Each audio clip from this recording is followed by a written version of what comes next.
Ve İran'ın kalbindeyiz arkadaşlar. Bu videoda İran'ın kalbi bana göre ve çoğu insana göre İsfahan. Ben de İran'ın kalbinde kaldığımı iyi biliyorum, eminim. Videonun en başında hiç bahsetmeyeceğim bir konu hakkında ufak bir ipucu vereyim ve başlayalım anlatmaya. Aslında ben bu videoyu çekmeyecektim. İsfahan videosunu. Niye çekmeyecektim? Sonra karar verdim. Dedim bölümün son videosu olsun İsfahan. Çünkü en fazla İsfahan'da kaldık biz. 5 gün kaldık. Planı ona göre yapmıştık ve uyguladık. Çekmeyecektim kısmına gelirsem eğer, şöyle söyleyeyim. Anlatacak çok şey var. Ama hiç anlatmak içimden gelmedi. Bir bakıma da anlatacak hiçbir şey yok. Videoda en azından. Videoda anlatmaman gereken şeyler olduğunu biliyorum. O yüzden çekmek istemedim. Çünkü anlatacak pek bir şey yok. Ama kısaca bir özet yapacağım. Belki bu video uzun da olabilir yani bilmiyorum. Hiçbir videoya hesaplı kitaplı başlamadım. Hepsinde de bunu söyledim. Hiçbir şekilde kesinti yapmadan yayınlıyorum. Tabii ufak tefek teknik sorunlar olursa onları temizleyip öyle yayına koyuyorum. Her neyse arkadaşlar, biz Selim abiyle beraber işte Tebriz'de hiç kalmamıştık. Girdik İran'a. Toparlama videosu olacak. En baştan alıyorum. İsfahan'a kadar olan bölümü.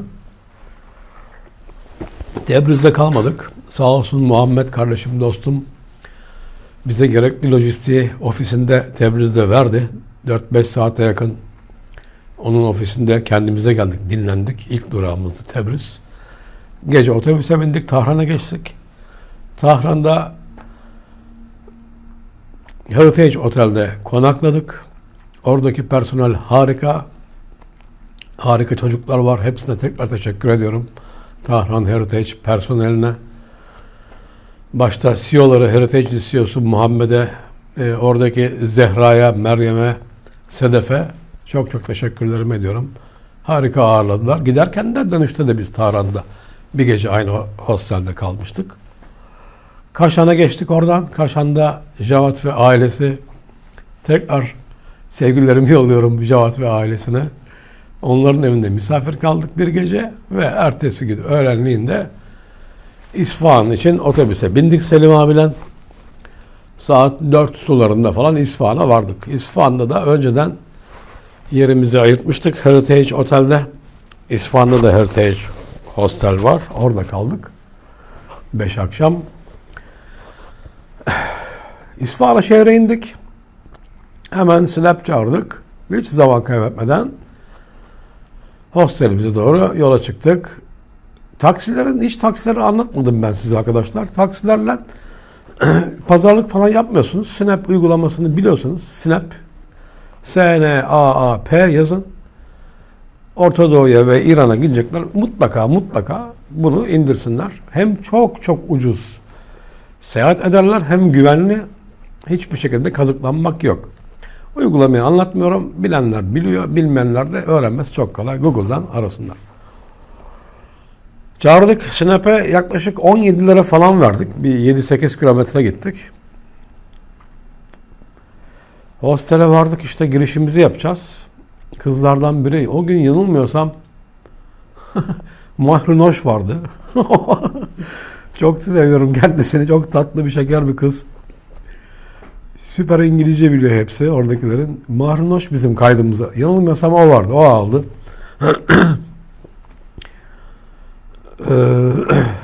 Biz önceden Tahran'daki otel için Hostelworld.com'dan rezervasyon yaptırmıştık ve not düşmüştük.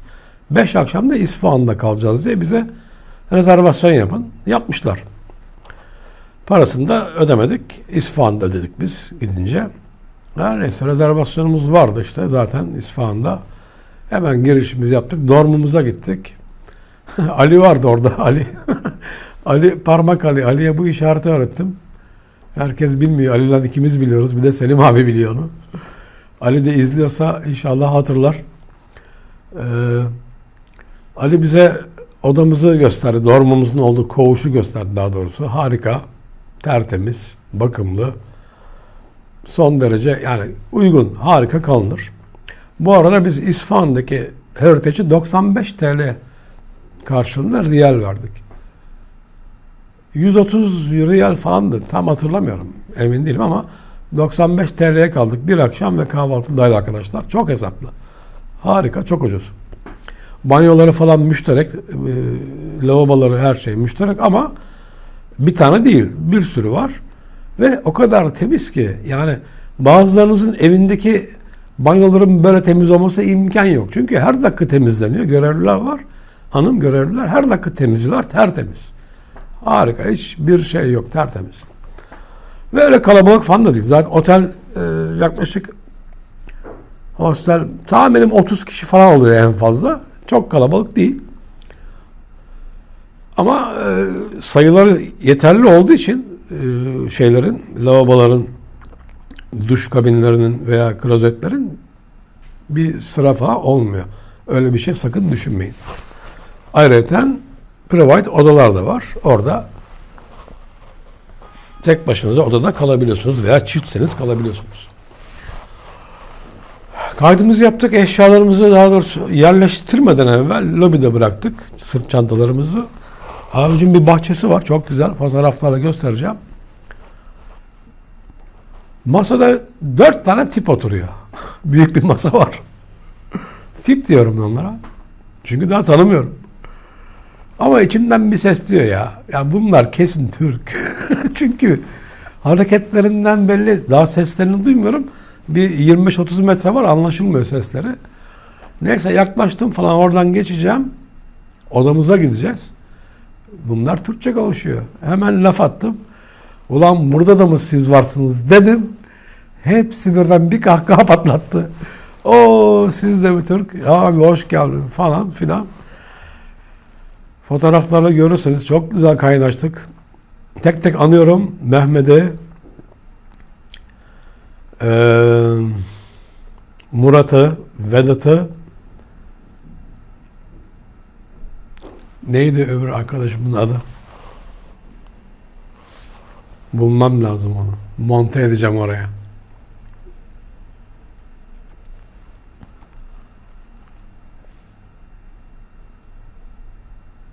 Ersin'di galiba.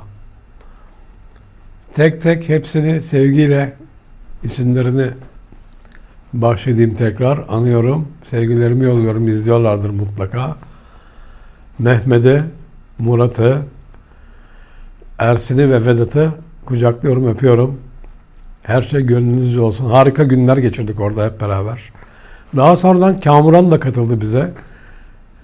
Kamuran da Ağrı'dan olan bir delikanlı genç. Şey zaten vardı. Bilal'le Alman çocuğun adı neydi? Hans diyeceğim geliyor ama değil. Sebastian.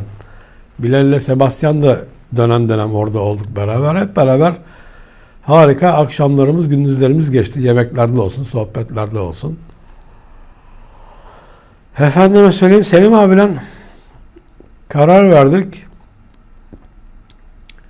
Hadi dedim çıkalım ilk gün akşama doğru bir dolaşalım. Daha saat 5 falan, hava kararmamış. Çıktık galiba o akşam biz bir şeyler yedik, atıştırdık dışarıda ayaküstü. Bu arada ayaküstü yemekler çok var. Yani sosisli sandviç, pizzacı, hamburgerci birkaç tane gördük. Zaten İran'ın tüm şehirlerinde gördüğümüz o klasik benim Adana, Urfa, kebap türü dediğim şeyler hep var. Sandviç arası, ekmek arası veya tabakta yerseniz yanında pilavla falan geliyor. Soğuk içecekleri çok meşhur. Envai çeşit meyvanın soğuk içeceğini yapmışlar. Onu içiyorlar. Sıcak hava zaten. Biz de devamlı onlardan içtik. Limonata içtik bol bol. Çıktık işte atıştırdık bir şeyler yedik.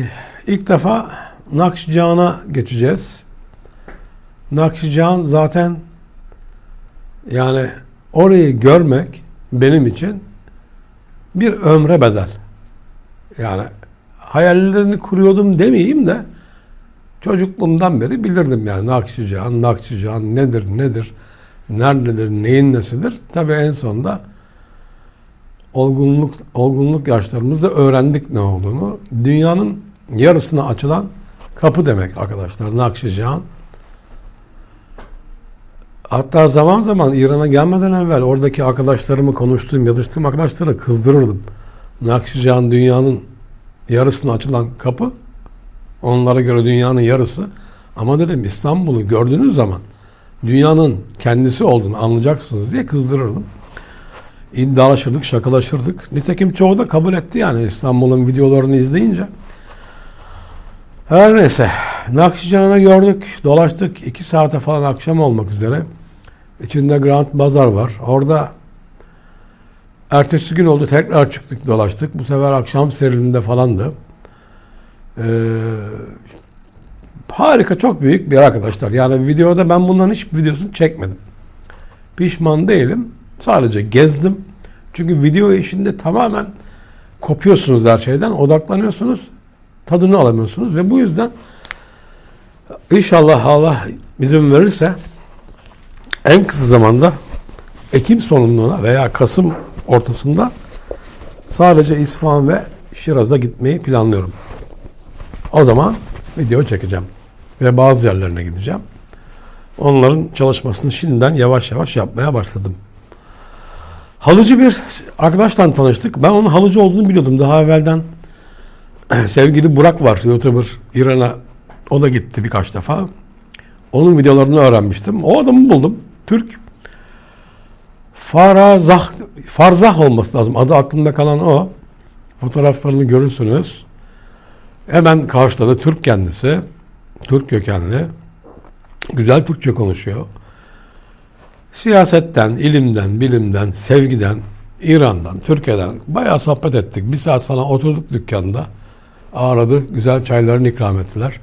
Kendisine de sevgilerimi yolluyorum, selamlarımı yolluyorum. Bol kazançlar diliyorum. Ufak ufak dolaşıyoruz. Yani günlerimiz böyle geçti. Bir de benim hiç bahsetmeyeceğim demiştim ama tabii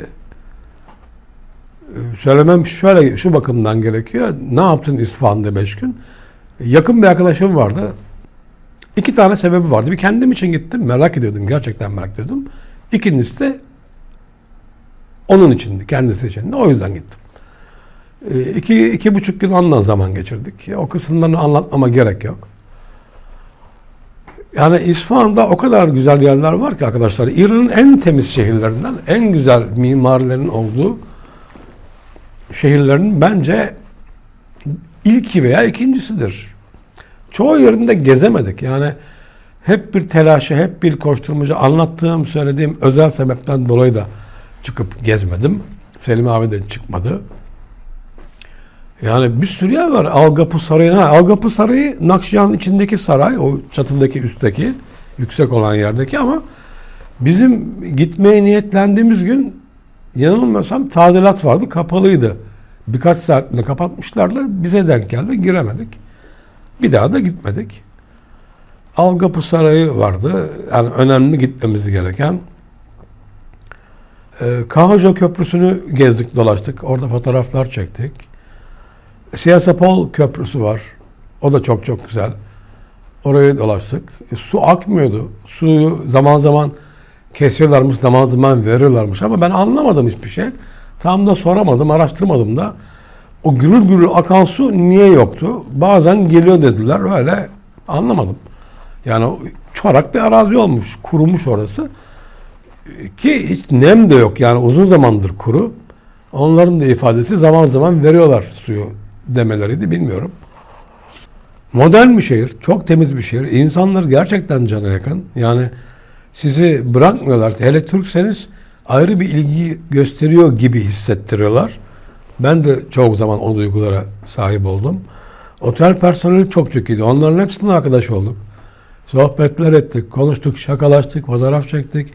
Adresler alındı, verildi falan. Türkiye'ye geldikleri zaman mutlaka işte görüşelim falan. Bu tarz şeyler yaşandı. Keza bizim Türk olan grubumuz da harika. Mehmet'e, sevgili adaşıma ayrı bir parantez açacağım. Mehmet de benim amacım gibi demeyeyim de daha farklı bir amaç için gelmiş. İsfahan'a çocukcağız kitlenmiş, böyle haberleşmek için zamanın geçmesini bekliyordu. Haber bekliyordu demiyorum. Çünkü haber beklemiyordu. Öyle bir beklentisi yoktu. Onun işi adım almış bir işti. Öyle ifade edeyim. Ama tabii haliyle devamlı elleri telefondaydı. Hiç unutmuyorum Mehmet. O heyecanını, kalbinin attığını ve çok kısa bir süre için İsfahan'a o sebepten dolayı gelmeni takdir etmiştim. Fakat ayrıca bir şey daha takdir ettim. Hadi ben yaklaşık 4 aydır falan görüşüyordum. Henüz daha yeni karar verdim. Sen bir haftalık bir görüşmeyle oraya uçmuşsun. Yani o yüzden de çok takdir ettim. Senin içindeki enerjiyi, hırsı, senin içindeki aşkı. Evet. Vallahi Mehmetciğim, inşallah görüşürüz. Benim Marmaris'e gelmem zor. Ben Bodrum'a gidiyorum eğer gidersem. Marmaris'e pek gidemiyorum. Ama sen devamlı dolaşan bir insansın. Bu taraflara geldiği zaman söylememe gerek yok ama buradan da ifade edeyim. Her zaman bekliyorum. Evet. İsfahan anıları. Bir tane Atıfet'le tanıştık. Yine yemek yiyeceğiz Selim abiyle beraber. Ayaküstü arıyoruz. Sosisli sandviçler var. Sosisin boyu hilafsız 40 santim. Pardon. Sandviçin boyu. Hani bizim burada dürümler var ya 40 santimlik kocaman. Öyle bir sandviç düşünün. İçi silme sosis. Sanki sosis arası sandviç gibi. Yani sosis o kadar bol. Hesaplı da hemen bir büfe köşede böyle otelden çıktıktan sonra Nakşican'a yol üzerinde. Bir baktık şirin bir kız. İri yarı böyle biraz dolgun, uzun boylu, kocaman. Sarkıyor böyle şeyin için durduğu yerden dışarıda oturduğu yerden büfenin içinden. Konuştuk ettik tamam dedi. Pat çıktı yanımıza geldi bu kız. Nereden muhabbet. Yani insanlar çok şey arkadaşlar yani yanlış olmaz bu tabir. Aç. Neye aç? İlişkilere aç. Dostane ilişkilere, değişik insanlarla görüşmeye, hatta dokunmaya, temas etmeye açlar. Yani bu da bir insani duygudur. Yani bu yanlış anlaşılması imkan yok. Zaten beni tanıyanlar biliyor. Yani bir aç demek duygusal ilişkiye aç demek değildir yani. Keza o da var. Tabii ki o da var ama yani bir o baskının verdiği ruh hali bizi çok üzdü. Tanıştığımız her insanda biz bunu yaşadık. Erkek olsun, kadın olsun, genci yaşlısı olsun. Yani dokunduğun zaman düğmeye basıyorsun, pat pat pat pat dökülüyorlar. Yani onu hissediyorsunuz. O çok bizi gururlandırdı, sevindirdi ama beni üzdü. Hatta bir anımda bahsetmiştim. Şiraz'da ağladım yani. Çocukların yanında değil ama daha sonra başka yerde ağladım. Eve gelince de çok fena aklıma geldi. Videoyu anlatma sırasında üzülmüştüm, duygulanmıştım. Yani insanlar her yerde aynı arkadaşlar. Orada da aynı. Fakat sistemin getirdiği zorluklar onlarda daha rahat dışarıya vurmalarını gerektiriyor, sağlıyor. Öyle söyleyeyim. Atıfet'le tanıştık. Hemen telefonlar alındı verildi. Sarıldı kız bana. Fotoğraf çektiriyor Selim abiye. Keza Selim abiyle de aynı. Yani sokağın ortasında oradan bir tane şeria polisi geçse, devrim polisi geçse kızı alacaklar. Alırlar yani. %100. Bize bir şey olmaz. Çünkü öğrendiğimize göre yasalardan biliyordum ben daha evvel gitmeden evvel. Yabancı olduğunuz için kurtuluyorsunuz. Elinizi kolunuzu sallaya ülkeden çıkıyorsunuz. Ama yanınızda eğer kadınsa gitti. Yani ifade için mutlaka gözaltına giriyor. Tabii bazı şeyler de oranın yerli halkına güvenmek gerekiyor. Onların kontrolünde olduğu için, onlar daha iyi bildikleri için güvenmek zorundasınız. Ben de tepki vermedim. Öyle hoş bir anımız oldu. İsfahan'da başka kayda değer anlatacak pek fazla bir şeyim yok. Gene söylüyorum, aklıma geliyor. Tek bir şeyim var İsfahan'da yaşadığım, unutamayacağım. Hala unutmadığım. Zaten onu anlatamayacağımı ifade ettim. Her şey çok güzeldi. Yani gidin görün. Bu video son video İran bölümlerinde. 3 tane yer var arkadaşlar İran'da. 4 tane ama dördüncü sizin keyfiniz bilir. İsfahan, Şiraz, Yezd, Meşhed. Meşhed'i tercih edebilirsiniz. Yani ister gidin ister gitmeyin ama atmosfer istiyorsanız, dinsel bir atmosfer, Meşhed'i görmeniz lazım. Yoksa başka bir şey yok. Ama mutlaka İsfahan'ı, Şiraz'ı, Yezd'i görün. Özellikle İsfahan'ı ve Şiraz'ı görün arkadaşlar. Valla İran'a gidin, ne diyeyim arkadaşlar. Gerçekten mutlu kalırsınız. Şimdi arkadaşlar fotoğrafları size göstereyim. Evet arkadaşlar, fotoğraflara bakalım. İsfahan Heritage Otel. Evet, efendime söyleyeyim. Sıradan gidelim bakalım. Evet. Burası yanılmıyorsam Şeyh Lütfullah Camii olabilir. Evet, devam edelim. Gajo Köprüsü'nde. Gajo Köprüsü akşam görüntüsü. Nakşican'da Kaysera Kafe. Çok meşhur bir kafe.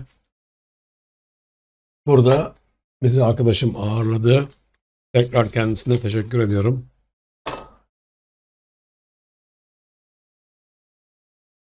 Evet, personelimiz. İsfahan Oteli personeli.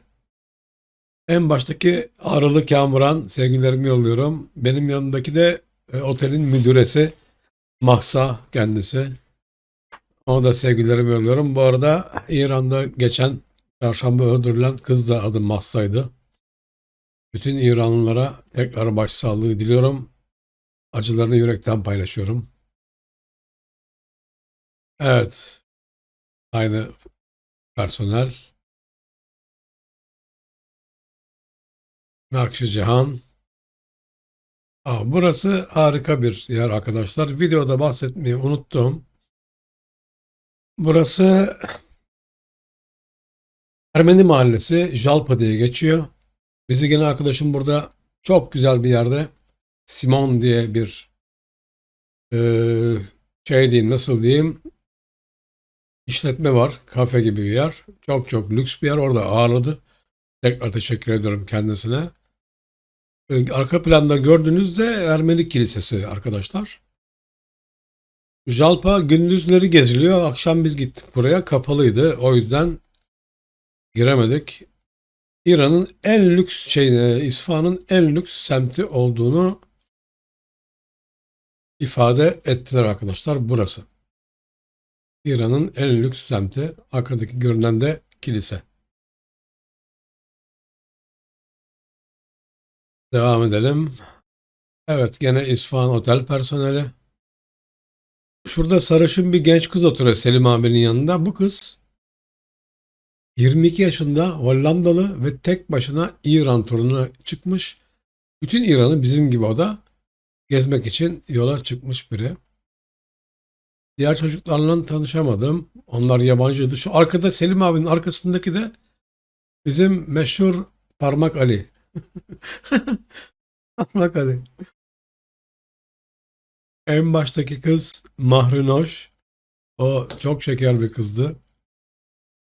Felaket bir şey bunlar. Yani düzgün çocuklar hepsi. Evet, ilk geldiğimiz günün akşamı gibi bir şey ya da ikinci gün olabilir. Nakşican'a ilk çıktığımız gün bu. Halıcı Fahraza Türk, Nakşicihan'da Grand Bazar'ın içinde bir halıcı dükkanı var. Çok güzel arkadaşlar. İpek halılar. Anlatamam size yani. Çok çok değerli. Bizim Türk parasına göre de ucuz yalnız. En ucuz halı galiba 1,5-2 bin lira falandı burada. Öyle hatırlıyorum. Evet, personel demiyorum. Türkler. En başta oturan, gözlüklü olan Emir. Ben videoda adını yanlış söyledim Emir'in. Adı Emir. Güzel fotoğrafçı. Soldaki o da gözüktü. Kamuran, bu da sağlam bir fotoğrafçı arkadaş İstanbul'dan. Arkadaki de adaşım Mehmet. Kendisi öğretmen Marmaris'ten. Videoda hikayesini anlattım Mehmet'in. Evet, burada grup halinde. Burada herkes var. Sol taraftaki Mehmet Marmaris'ten. En sağdaki Kamuran. Benim yanımdaki Mahrinoş. Öbür kızların adını unuttum. Selim abi ve Emir. Emir de gözlüklü olan arkadaki. O da güzel bir fotoğraf çekiyor.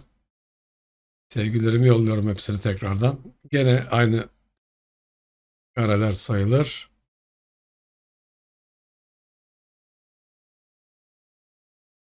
Gene Ermeni Mahallesi Jalpa burası arkadaşlar. Jalpa görüntüleri. Çok lüks bir semt. Gidersiniz görün. Müdür hanım Mahsa Nakşicihan. Bu da bahsettiğim arkadaşlar. Atıfe. Atıfe. Dediğim videonun içinde anlattım. Atıfe ile olan anımızı. Tekrar kendisini anlıyorum. Kendisi ayrıca arkadaşlar. Söyleyin ne derler ona? Gülle atma sporcusu İran'da. İsfahan'da. Galiba da milli sporcu. Tam hatırlamıyorum ama bütün şeyleri falan var. Instagram adresinde var. Yaptığı sporun ayrıntılarını. Kendisi çok düzgün bir şirin bir kızdı bu da.